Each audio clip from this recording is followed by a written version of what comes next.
Welcome back to the podcast. My guest, and I have to tell you, this is a big deal. I mean, I don't really care about senators and people in government, but the president of the National Rifle Association, I have to tell you, Bill Bachenberg is here, and Bill is has been a friend and very active in Second Amendment rights for all Americans. And now you've reached, I would say, the pinnacle of pro gunnery. So this is a real big deal for me to have you here, Bill. So welcome to the show. Thank you, Ken. Looking forward to the next 6 hours with you. You sound like my wife. You sound like my wife. Uh, She'll say, just text me. You don't have to explain it. Just can you text it to me? Do you have to tell me the history of what I'm buying or whatever? Anyway, speaking of history, give us some background for people who don't know the incredible history of the National Rifle Association and what it really means, because it's so misrepresented sometimes in the media. it really is, Ken. I mean, we go back to 1871, right? Think about it, 154 years ago. And we were founded by some Union generals that during the Civil War, the Union troops had no marksmanship skills, right? As when you think about where did the Union troops come from, mostly from the cities, the cities up Hmm. here in the north, and the Confederates came from the farms. And what's documented during the Civil War is it took over 1,000 shots by a Union soldier to hit a Confederate soldier. Holy moly. Yeah. Now, see, there, I didn't even realize that because back then, unless you were a hunter, you really didn't need or you didn't use your rifle, right? I mean, it That's may have been it. there on the farm, but that's it. Well, and they were using a lot of muzzle loader rifles back then too, smooth bores, so they didn't have a whole lot of accuracy, and it was just a volley of shot and hope and pray, right, that you'd hit something. My God, a So the thousand to general one. said, we've got to teach what they called back then scientific shooting, scientific marksmanship, and that's how the NRA was founded back in 1871. So it was basically a training organization, and you said it trained both Federate and Union? Well, back, after the Civil War, it would train anyone, right? That Oh, that I came see. for marksman. Competitions was a big part. Right.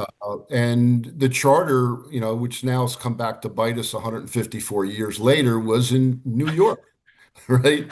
So, we were founded in New York State, Right. and in the 1880s, 1890s, New York was already anti-gun. We had to leave where we were target shooting and practicing out in Long Island. We had to leave the state because they were anti-gun already back in the late 1800s. That is amazing. Now, what could have caused that early for them? Was that a controlling the population thing? Where was it a concern about uh did it have anything to do with slaves or what was it all about? Not really sure, Kenny. I'm a history buff in certain areas. That's just one area that I haven't dug really deep into. It's just a fact that we moved from New York to New Jersey and then from New Jersey out to Ohio. So, they chased us around. I was And gonna say, I mean, you just those top two, New Jersey and New York, are probably the most. Well, California's pretty anti-gun too. Thank God you didn't move there. Massachusetts, yeah. I mean, even New Mexico. I mean, a lot of gun owners don't realize how anti-gun New Mexico is, of And all you would states. think, being, the traditional Southwest, a border state, all the things that you would think would, contribute to people open carry at the very least. But that it is weird. And It is. Pennsylvania, knock on wood, is still in the right column unless something changed over the last week. Well, when I give talks here in Pennsylvania, we're two Senate votes away from becoming a New Jersey or a California or a New York. Because then when the Pennsylvania Senate turns Democrat, they're trying to pass bills there weekly out there. They'll have the votes, Yeah, I and know. we're in trouble here. And it's probably one of the biggest problems we address here in Pennsylvania is I have a large shooting range here, and I ask members to join NRA, and their first response is, well, the Pennsylvania Constitution says we have a right to own and bear arms, right? And I tell them, well, then go to uh, uh, Philadelphia, go out to Pittsburgh, go out to York, go to the different counties that are all trying to enact laws on their own Right. against state law, and it's hard for them to understand. Or, I'm just a hunter. I don't care about right to carry. I don't care about target shooting. Hmm. Uh, they're coming after all of us.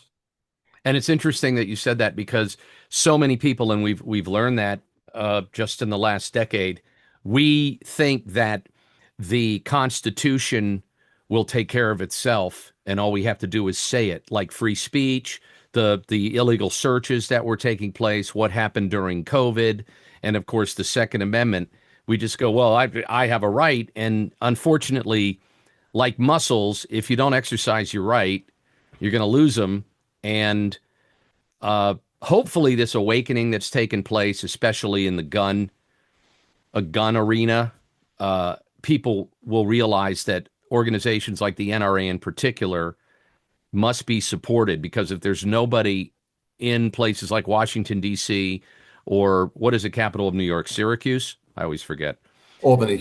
Oh, Albany, Trenton, New Jersey, I know. So if there aren't people fighting on our behalf to make sure the Constitution is followed, uh, the politicians really don't care if they follow it or not because they know so few people will follow up. Pennsylvania has the best gun rights. In our state constitution was a template for the federal as far as gun rights. It actually says we can carry for protection right in there. And the fact that people think that's just going to take care of itself, I think we've learned a lot of hard lessons with seeing people in jail over the years. I mean, well, let's go a little bit back, to the history of NRA then was training and education. And, through the 154 years, we've added additional programs to what we do. We've got over 100,000 instructors that teach, safe gun handling, handgun, Hmm. defend yourself with right to carry, in the home protection. And we're the only organization out there protecting gun rights that actually teaches gun safety out there. You've got all the anti-gun groups out there running around clamoring, collecting money, and we're spending money. I think we've trained over 32 million young people through our Eddie Eagle program. I think the Eddie Eagle program is one of the most impressive. And as you know, I'm a former instructor, uh, NRA instructor, certified, and uh, the Eddie Eagle program is so great because it it takes away the negative connotation of guns and the anxiety, and it gives young people the confidence to get out of a situation and how to behave. There's so many examples of kids finding guns and not knowing what to do. Eddie Eagle, not only is it safety, but it actually, I think Eddie Eagle's probably saved thousands of lives and we never hear about it. The fact that somebody sees a gun and then they don't touch, they get away, they get in touch with someone, get an adult. Yeah. No, you're right. It's frustrating then to, I grew up in the rural area of New Jersey, and when I was in the local Rotary Club, the superintendent of schools was in our club, and I said I would pay for the Eddie Eagle program for the school system. Hmm. Wouldn't have anything to do with it, right? Isn't I that said, amazing? is one life worth it? And no. So, this is what you have out there, yet you've got some states that mandate the program to be taught at a state level. Which is incredible. I mean, we're up. We need more states doing that, and we need more schools. The the propaganda against the Second Amendment has been effective over the years, depending on who's in office. And so a lot of people, teachers in particular, have such a negative connotation of guns. And then yet you have all these rifle teams around the country and people on the rifle teams and in marksmanship programs in their high schools are some of the, most disciplined, respectable people you'll ever meet because they understand there's an art to it, but they also understand the safety aspect of it. Well, you said something there about our youth, right? And there's still a lot of rifle teams out there that that are running in New York City. Many of the schools in New York City in their basements had rifle ranges. And in the 1960s, the students came to school riding the subway with their 22s. This is Right? so hard for people to believe, but there's pictures of that, and that's incredible, you Yeah. know? And we didn't have school shootings. We didn't have shootings on the subways. I grew up with a 22 under my bed. I grew up on a farm. And you rarely hear of any issues with, the rural communities with gun safety. And it's just bothersome that, you do all this work. We have to spend all this effort on gun control to work against these guys and women that are out there because they have no comprehension at all, right? I talk to friends that I have in Australia, and prior to the recent shooting there, they started banning machetes Yes. because they were banned, the guns were banned in most parts. So the tool of choice now is a machete. In England, it's a pointed knife, Yep. right? So now they're banning pointed knives. I mean, where do you stop? I mean, you're throwing acid on people. You're Hmm. killing them in the subways, car accidents, alcohol. I mean, we're not banning all those. So, It's uh it's an interesting time, I think, not just politically, but historically. I'm excited about people awakening. We could both agree that this last 10 years, especially as we're in Trump's second administration, these last 10 years have been very interesting because you'll see one state get, awakened to this and people come forward. And then you'll see another state locked down. And we've talked about this before that even though we have a pro gun guy in the White House, there's a lot of states, just like anything that's going on in the White House, states have rights and they will push back. But the reality is, this is a violation of the Constitution, and it's so hard to get that through to people's head. And I'm always fascinated by what people fight for and what they'll protest. What they'll show up for. You know. well, over the years, we've had four major U.S. Supreme Court wins, that the NRA championed through, and just as recently as Bruin, which was the New York State Rifle and Pistol Association against Bruin. I mean, a monumental win.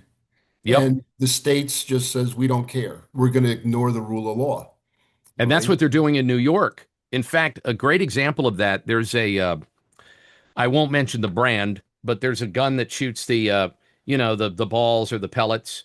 I won't. There's several brands competing for that. Well, that's still illegal in New York City. So even though with the Bruin ruling, which was great, I mean that was as monumental as Heller, as far as I'm concerned. Mhm. And so New York State is getting more respectable regarding the Constitution, but in New York City, people were all excited because they thought, oh, I can carry this. It's a non lethal gun shooting a pellet load or this load or that. None of that's allowed still. So you're right. New York State's a great example, just like parts of New Jersey, Minnesota, Illinois. They all just say, what are you going to do about it? You go back to 1987. Excuse me. The weather's changed here, as you know. It's snowing out. Uh, you go back to 1987, and Florida was looking to pass concealed carry, right? And all they talked about is we're going back to the Wild Wild West, right? There's going to Mm, be murders everywhere. yep. And it proved not to be true. And you fast forward that to today, and you've got, 29 states that are permitless carry, right? Where you do not need a permit to go out to carry, or you have the constitutional right to carry. And that's It's pretty much the pure exercise of the Second Amendment right there, right. because there was a ruling recently. I'm not going to put you on the spot because I don't know it either, but I know it was a state ruling where several courts, higher courts, said it's considered infringing on or blocking someone's right if you make them pay for a permit or if you delay the permit process, that's considered infringing upon. Like New Jersey used to take, months and years, and I mean, it'd be like 13 months after you paid all this money and you got training and you had to get a permit and you had to get a judge to sign off. That's obscene. What if they did that with people were outraged when that used to happen with voting, which none of that should happen. It's a right just like any other right. Yeah, exactly. I mean, they're screaming for, fraud voting, right? I mean, Yes. they'll fight harder for that than for a constitutional right of what we have here on, you know, gun ownership. And, the gun ownership can be for recreational purposes. It can be Hmm. put protein on the table. It can be self-protection. And, I have friends and, they'll carry and others like, how can you carry? And I'm like, well, if I'm at a restaurant and somebody comes in and I'll take out the perp while you call 911 and wait, 10 or 15 minutes till law enforcement comes, and then it's too late. So, that's a choice that everyone can make. And that's what's great about the country is it should be a choice that anyone can make. And, if you look in the last 5, 6 years, about 30 million new gun owners, Which is many, great news. yeah, and many of them are women, right? Oh, Because, that's the best part that the women are waking up to the fact that that's the one thing that will equalize any encounter with a threat, knowing how to use that gun. yeah, and with responsible training and gun ownership, right? And I've got a lot of women and even friends, how do I safe store it with kids in the house? There's so many great products out today with either Yes. biometrics that, you have to use a fingerprint. I don't Hmm. like combination numbers because kids are intuitive. They'll pick it up over time, but they can't Also, represent. in a stress situation, which is what God forbid you ever have to use it, deadly force. Who remembers that sometimes? That's right. You know what I mean? Yeah. Pressure. No, you're right. And that's what NRA teaches. Our education and training programs are phenomenal. And you go through the programs and they have programs for every level. I mean, my wife has a lot of her girlfriends come in and now they're doing training together, right? And I had somebody recently, she came to me and says, "Well, I haven't shot my gun in a year and I haven't cleaned it. Will it blow up?" They don't know, and that's where Right. NRA is there for education of programs, gun cleaning, safe storage, and even selecting the right gun. I mean, a woman can't handle some of the larger calibers, and they shouldn't. And so that's part of our programs that are out there. Also, from a historical standpoint, without going into it, you don't have to go in depth, but just like any other large organization, NRA has had some issues, and that's why it's exciting to see you as president. It's so funny because I'll tell my parents, I talked to Senator so and so the other day, and they're like, "Oh," but I mentioned I'm going to talk to the president of the NRA, and my dad was like, "Oh, is he the guy in the magazine?" And I said, "Yeah, yeah." And so you have done a lot of reforming. There's been a lot of changes because there were some people like in other organizations, just like in our government and in corporate America, that take advantage of their power and they squandered some opportunities. You have cleaned house, and uh, that's why it's exciting to have you on the show because I know you go out and you've talked to thousands of people across the country in person, all parts of the country, city, rural, everywhere, to get a sense of what you need to do. I mean, I think those letters and that email that you have, I don't have it in front of me, but you can actually email the president of the NRA, Bill Bachenberg, who's on my show right now. You can email him with any question about anything. And the fact that you've been responding to all these people, I think you've renewed the hope in the organization. I think it's a whole exciting new era because of your leadership. It is, Ken. We've had our problems. We're not going to run away from them. We've got to learn from them. Uh, Hmm. old leadership took advantage of some of the situations. They took free trips here. They took yacht trips. They took private plane trips that were irresponsible for a nonprofit. And, the stories I get in through my email are unbelievable of how they had to work for a year to save enough for a lifetime membership, right? I had a altar boy in Rome during World War II. And his greatest joy was hearing the Allies at the edge of Rome and the bombs and everything. And later came to this country, became a priest in New York City, and bought a gun for protection and joined the NRA. Wow. I mean, What a great story. it is, and it came in via a text because he doesn't have email, and I'm gathering he's in his late, 80s, probably early 90s, based By on now, yeah. by that.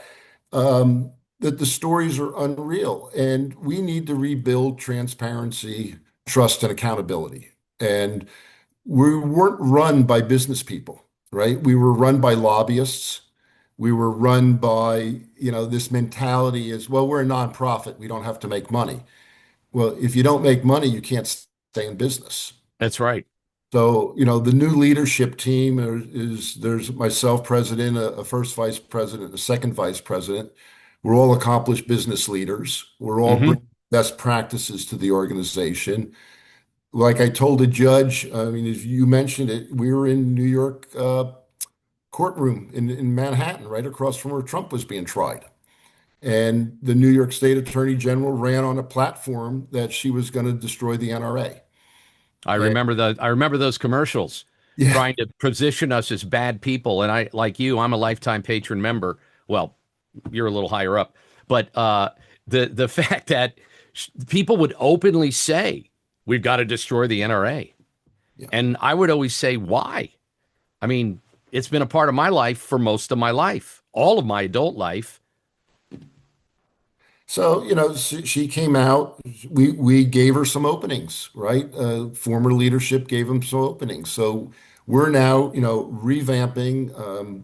What we've done in the last 7 months, almost 8 months now, is unbelievable. We completely reorganized the board. So the board now is a functioning board. We're executing on our bylaws, executing on our mission.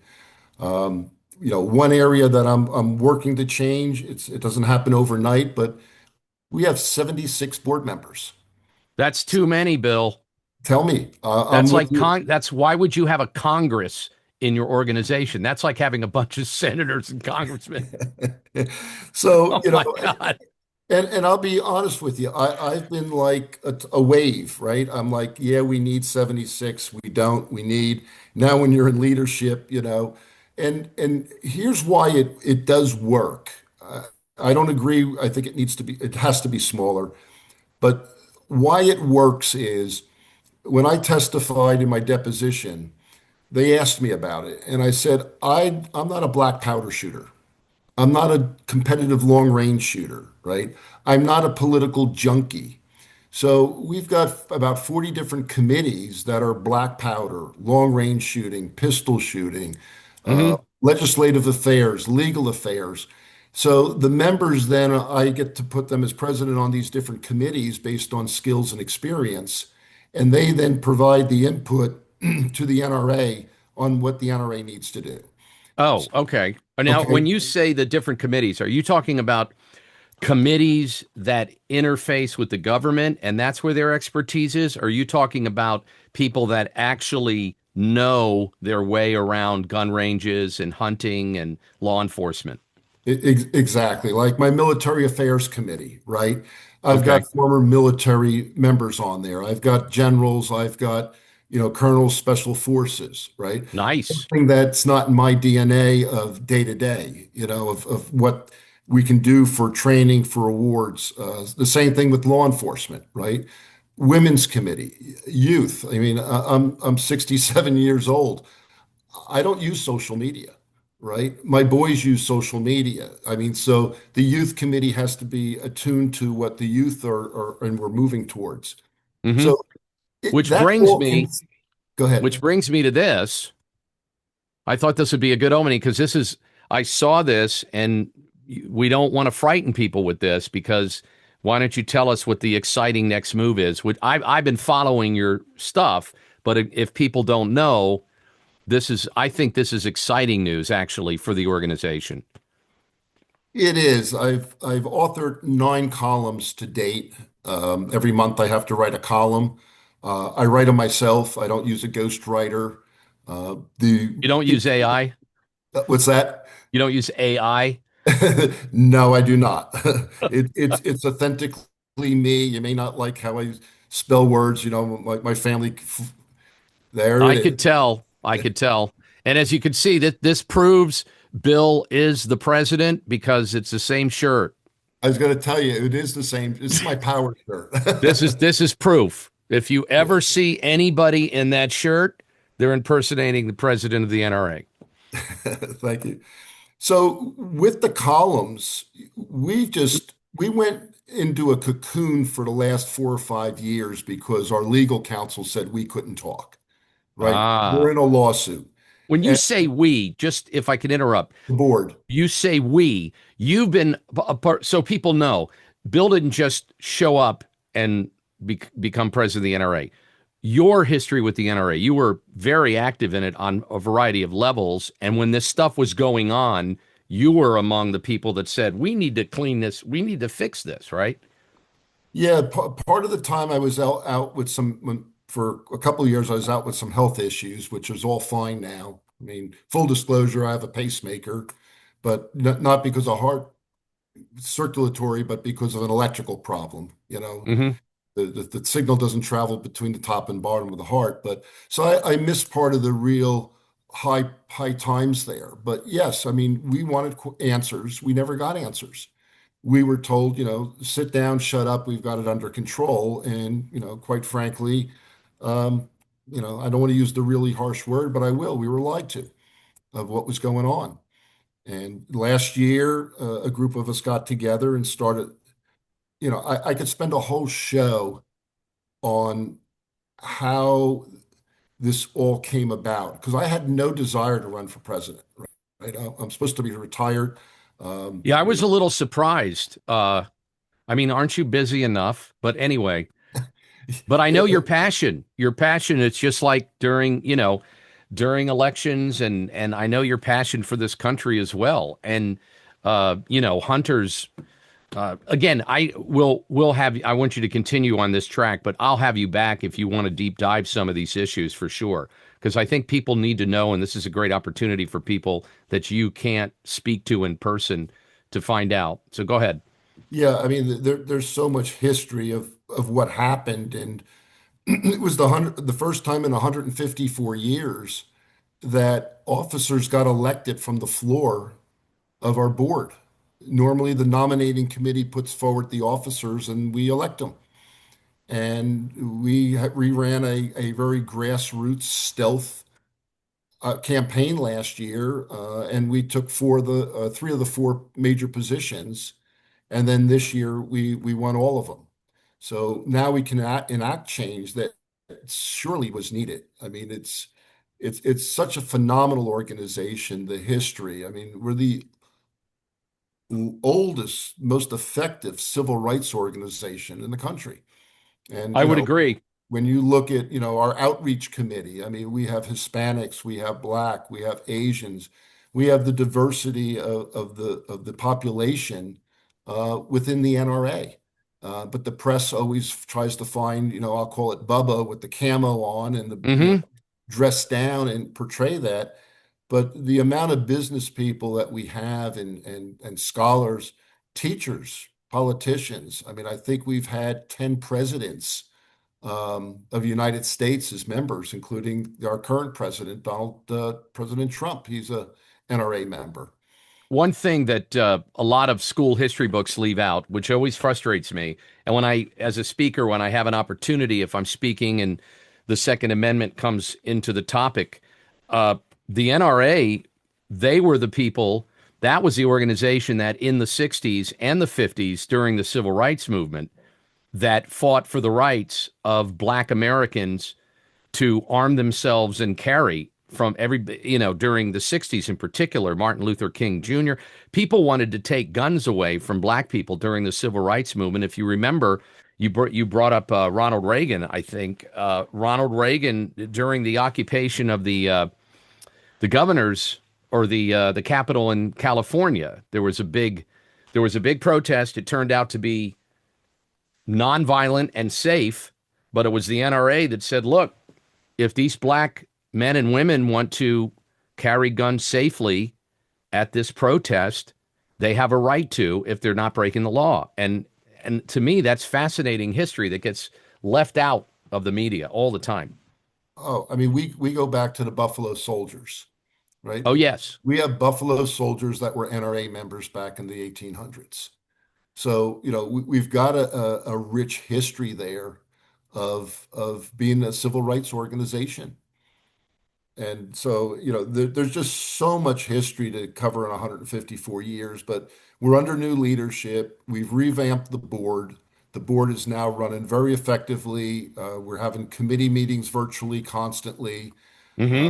Late summer, we started working on a reorganization of the organization. And on October 31st, if you've read my columns or in future columns, is we did a major reorg. We started flattening the organization, taking away the silos, combining the Yep. different groups.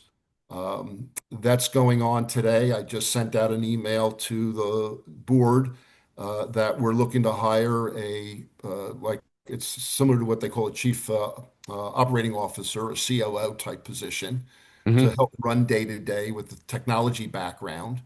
And so we're interviewing for that. And we're going to be bringing in technology to better serve our members because, as you showed the magazine, is the magazines are costing us a lot of money. We're the Yeah, I largest noticed that. publisher of magazines in the country, right? And Nobody they believes.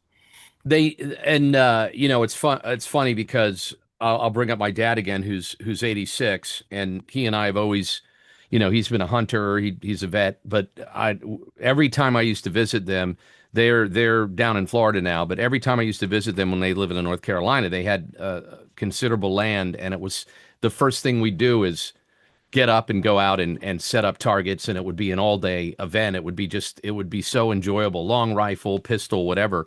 But this reading this growing up, there's the rifleman one, right? And then there's Right. this one which is more geared toward carry and handguns. But the final issue is reminding us that the issue isn't ending, it's just going digital starting, I believe, in January this coming year, right? I believe it's digital, and then there's going to be.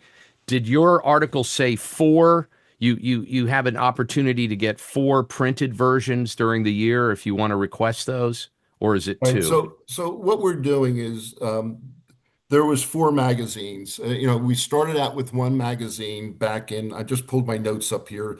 In 1885, Right, we started publishing a magazine called The Rifle, the and that rifle. then Okay, migrated to The Rifleman. And right. then in the 70s, we added The American Hunter. Mm-hmm. And then we added more and more and more, Yeah, right? this is my favorite. That's the first freedom. That's more geared toward the political side of what we're doing. So we had to look at, where we were spending the money. Postage went up. I think I did 8 times in my next column. Print uh, paper went up 6 times. I mean, everything's just up. I mean, gas was back then 18 cents a gallon when we were charging $25 for a membership. I mean, today we're charging $35 for a membership, right? Right. So, now Yeah. you can go to the members and says you've got a choice. You can pay for a magazine at $3 or $4 an issue, what everybody else is. Most everyone else has gotten rid of their magazines. Yep. Respecting our older members like me, I don't want to go on and look at it on my phone, but my kids will not read a magazine. Everything's on their phone. It's an entire generation now, and like you said in one of your a while ago, you said in one of your columns that just like any other business, you have to change and evolve, or you don't survive, and that's the advantage of having business people in these positions. Right. You know, So what we did is we consolidated down to two magazines. We took the other two magazines, like the one you showed there, America's First Freedom, and we'll take a lot of those articles and incorporate them into the other two magazines. And then those two magazines, the American Hunter and the Rifleman, will be published hard copy 4 times a year. And Excellent. then in between, it'll still be the same magazine, but it'll be a digital experience. And now we can add motion, right? We can add Video. Yes. sound, video. It's going to be a much richer to be able, and our advertisers feel the same way, right? The advertisers are going away from print too. They want to show or demonstrate Hmm. their products.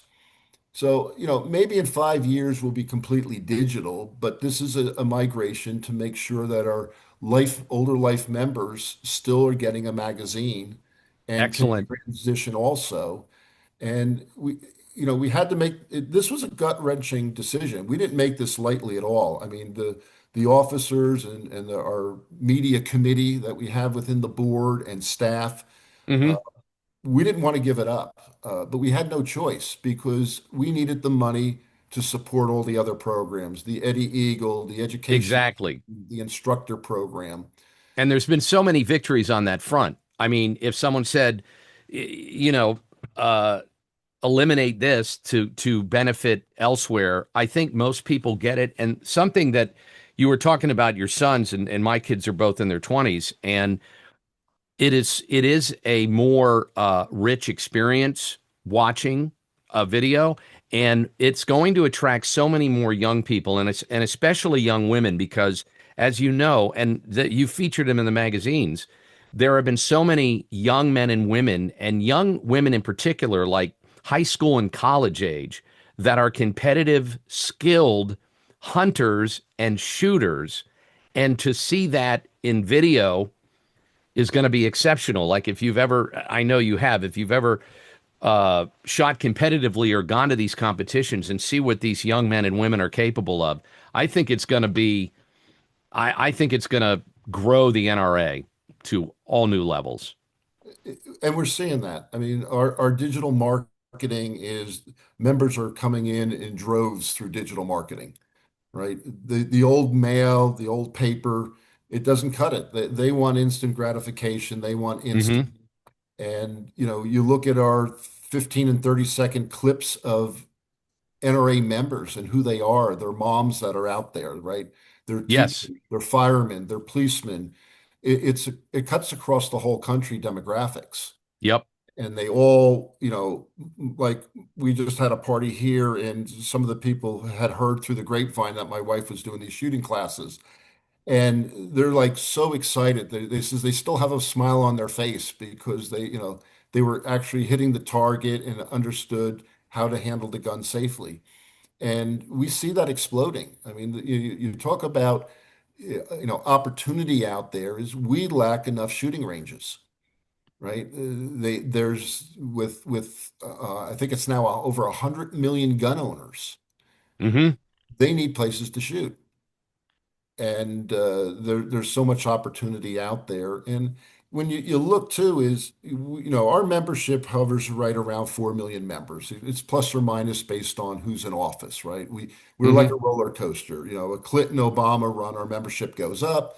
We get a Trump or a Bush in, and our membership goes down.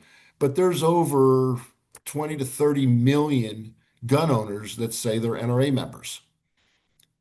So Hmm. we've got it, and then it comes down to a vote too. Is when you look at the votes out there, the politician wants to know how many votes you can control. I'll just silencing my other phone here. So we wield a lot of power. I mean, the different elections that everyone acknowledges the NRA won it's the gun owner coalition that's out there. They Right. vote in a block. They're passionate. They love God. They love the country, and Yeah, they're the behind. family value aspect of it, and I know that's a word that hasn't been used often in the latest cycles, but it's funny. It's so funny. Now my phone's ringing. What's going on, Bill? That is someone calling both of us? He's the guy with the responsibility. Don't call me. Anyway, the thing you mentioned about who's in office, and that's always blown my mind that people will say, well, there's a pro-gun guy in office. I don't need to really support the NRA this year. And that's exactly when you need to support it, because that's when they need the momentum of the people. Because when an anti-gunner's in office, we're just there trying to save what we have. We're trying to save it. When someone that's pro-gun in office, now we give them the fuel. Now they can call upon us and say, look, there's 5 million, there's 7 million, there's 30 million people here that want you to obey the Constitution. We're on defense, and I think it's great that you're going to pay to be on defense, but I think that you should be in all, or you know what I mean, not fair weather, because that's how we're losing our rights. Yeah, you got to practice it every day, right? It's just like we talked about earlier. It's just so frustrating to, well, I'm a hunter and they're not going to take my gun, right? And they don't get it. They're going after the fishermen, right? They're going after the bow hunters. They're going Hmm. after everyone. Well, look at California.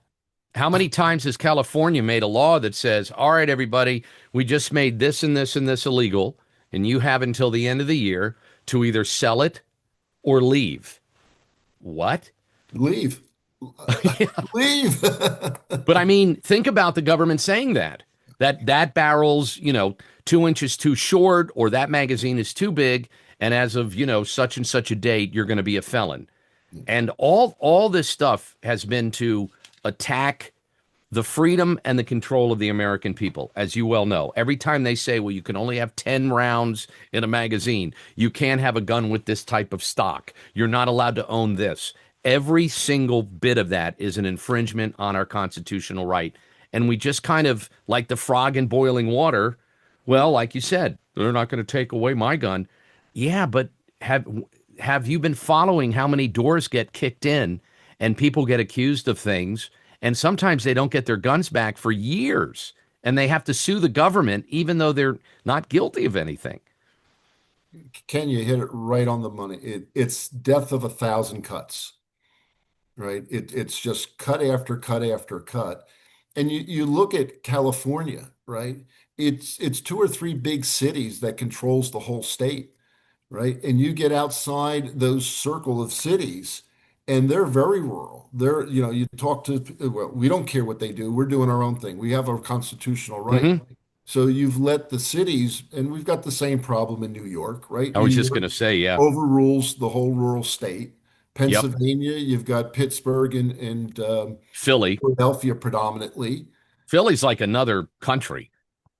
Well, it is, unfortunately, and it comes down to, the political infrastructure down there. I mean, the DA there does not prosecute. I mean, how can you lock these people, take them off the street, lock them up for one day, 30 times what they do, right? It's just unbelievable. I can't comprehend how the American public is against taking out the terrorists, how taking out the drug dealers. It just boggles the mind that we're protecting the illegals. And, there's good people that came, my grandparents immigrated through Ellis Island, Hmm. right? If you come into this country through the immigration process, we welcome you. If you bring value, we welcome you. And it's just frustrating to see we just opened the borders for, votes, quite frankly, I think. But, Oh, that's a that's pretty much it. conversation. Yeah, pretty much it. Yeah. I mean, the politicians want to maintain power any way they can, so they're going to attack their own population, and they'll bring in and manipulate other people for what they need, and then they disregard everybody. I mean, you've seen this, and we won't mention names, but some people go to Washington, they're very pro-gun, and then they get up there and they fail us. And Hmm. that's another reason why we have to grow the organization. It's another reason why we have to stay engaged. It doesn't matter if Senator so and so's pro gun. He only has 6 years. And how do you know he's not going to get lobbied out of being pro gun within the first 2 years? Like most politicians sell us out on the gun issue. Most politicians will violate the Second amendment in some way, or they'll make a list, or they'll say, well, you need to do this, or you're not qualified for that. It's all a violation, and they all get talked into it because of lobbyist money and elections. And you and I have talked about this before, the people that have gotten to Washington or the state capitol, and then they immediately throw us under the bus. That they do. And they all take an oath to uphold the Constitution, right? And if they don't, right, that we have ramifications. They don't care. We do, the only way we hold them accountable is we vote in a block. And this And is the same conversation that uh, a lot of different people have. Teachers have this conversation, nurses have this conversation, and people that work in construction have this conversation. And we should be having this conversation because it involves our rights and our families. I do think historical points really changed people's perception of the government. I think the COVID lately and Jan 6 and some other things, I think a lot of people are waking up. The media keeps talking about how there's a split here and there's a split there, but I've never seen more people with diverse interest aligned for basic rights. In other words, I've never seen more people that are on, like I am, you know how passionate I am about free speech and censorship and everything. There's so many people in the podcast world that may disagree with me on this and this and this, but we agree on the First Amendment. We agree on the Second Amendment. We agree on the Fourth Amendment. Those are the coalitions we have to build, the constitutional coalitions, and not this nitpicky stuff. Because if we lose the First and Second Amendment bill, it's over. well, Ken, it's more than over for the United States. It's over for the free world. That is We're, a great we're- point. It's a right? terrifying point. It is. I mean, we're the last bastion there, and that's why you've got the globalists coming after us and spending the unbelievable amount of money. I mean, you look what these globalists spend and these they call them progressives. I mean, I don't know what, we can come up with another name, but it's Well, I billions, have some names, but we can't use them on air. right? It's billions of dollars, Yeah, right? a month they spend So billions a month. we've been effective through the grassroots, right? Hmm. Through That's the only way you can beat this. It's the family, it's the grassroots, it's the Yep. passion there. And they're all looking for a home. They're looking for some sanity in this world too. And And you mentioned the family, and there's so much opportunity for families in, and I'll say it because I'm proud of it, in the gun culture, the hunting world, the self-defense world, the gun safety world. There's so much positive in that for the families. Like a friend of mine, his daughter's on the rifle team. And I just think that's incredible. You talk about a young woman that's going to be confident and secure and could be a leader. This is the values that come from the majority of the gun culture.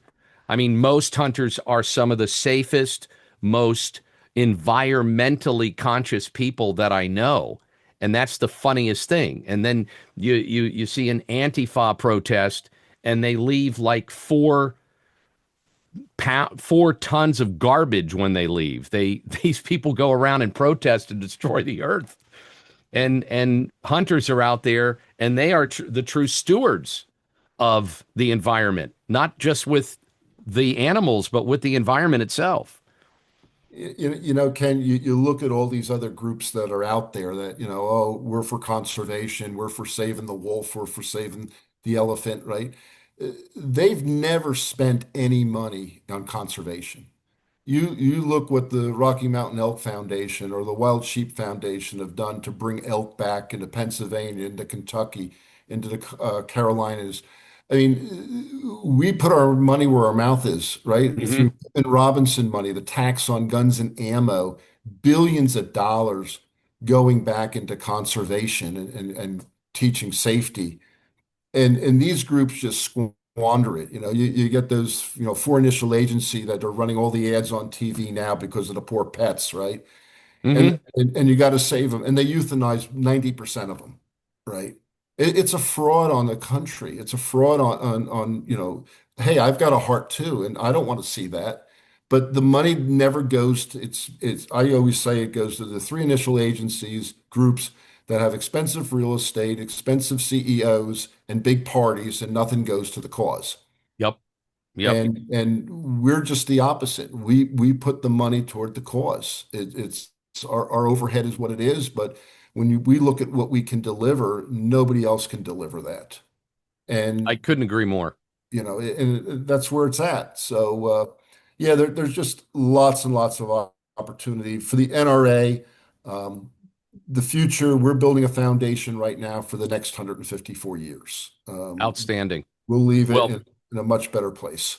I want to have you on. I want to have you on again just to talk about other things. I know there's other things coming down the pike. I know 2026 is very exciting for the NRA and I'm hoping for the country because 2025 was kind of a pain in the butt, if you ask me. I'm glad it's almost over. It's similar to what we dealt with for the last 4 years of Biden. We're dealing with Yep. the NRA too. We have to bring it back, restore the confidence, the glory, and I call it the excellence. I mean, the organization is a phenomenal organization. The media's portrayed us just in a bad light, but boy, you get them out to our annual meeting. Like we've got the biggest outdoor show in the world Hmm. come February in Harrisburg. I can't wait. 250,000 people. And like you said, there's no trash on the floor in that convention hall, Nope. It is. right? It is. And thanks for reminding me because I got to make a note to call you and drop your name around. You know, call I you can't, and say that. I can't help you. It's so That would funny because that'd be corruption. I'll get, a gun company that says, hey, we want to send you a jacket and a hat. And I can't take it. And they're like, well, what do you mean you can't? You're professors. I says, no. I says, I've got a different level. I've got an audit committee. I've got Yep. accountability. It's a whole new NRA. I mean, it's amazing the whistleblower policies, the compliance that we have in place. We can't go back. And now we've got great leaders. The board's been cleaned out. We got rid of most of the bad, 99% of the bad board people that were there. So yeah, I'm so excited about the future. It is Otherwise, I great. would put 70 hours a week in here. And for your viewers out there, I get the emails asking why I get $1 million a year. Um, my wife looks at me and says, "Really?" But it's all volunteer, right? The officers, the board, it's all volunteer. I pay my own way across the whole country. I never submit So expenses. you need to correct that in case someone takes that out of context and runs it somewhere that you don't get $1 million a year. Yeah, exactly. I mean, He's joking. He's a smart aleck. A lot of us from the Northeast are smart alecks. yeah, yeah, exactly. I mean, I wish I was. No, I mean, I, I, I do this because the patriotic to the country. My boys, they're 17. They love to hunt, fish, do all the Hmm. outdoor things. They were out goose hunting this morning. It's for the future generations. I Yes. grew up with this. I feel blessed with what I grew up with, and I just want to pass it to other generations. And 99% of everyone else at NRA, at the board, we all feel the same way. We're there to Yes. protect the Second Amendment, which protects our First Amendment. I've met so many wonderful people over the years through the NRA, and they're different ages and diverse communities, and it's something it's a joy to be on a gun range. You're on a safe gun range. You just meet some great people, and you meet friends for life. I'm just thrilled that you came on, Bill. I hope you'll come on again Be and happy to. give that if you want to give that email where people can send you an email. Are you still doing that, or is your head exploded? My head's exploded. Okay. There's over 1,000 emails that have come in. I read every one so far. Uh, Okay. there's about 200 of them that I haven't been able to respond to because of time. But I do read them, and then they get distributed within the organization if they're good suggestions, if they want to Hmm. volunteer. But if anyone wants to send an email, I will read them. I can't guarantee I'll get to all of them from a response, but it is at nradirector.com. There you go. So Well, president that's at great. nradirector.com. And I have made that commitment and I do read them. And some of them are very moving, others are great suggestions, and others want to know what happened in the past. And I'm not going to bullshit anyone. I'm telling you the way it is. We've been misled before. I'm not going to mislead anyone. It's everything that I know is being put out there on the airwaves. So And thank now, you. see this. These are you're the type of people I like to have on the podcast. Now you know why I had Bill on, because this is what honesty looks like. This is what patriotism looks like. This is what fixing broken things looks like. So, thank you again for being on, Bill. I hope you and your family have a blessed Christmas, and I guess we'll see you after the first of the year. You too. Thank you. And to all your listeners, Merry Christmas. God bless America. Thank you.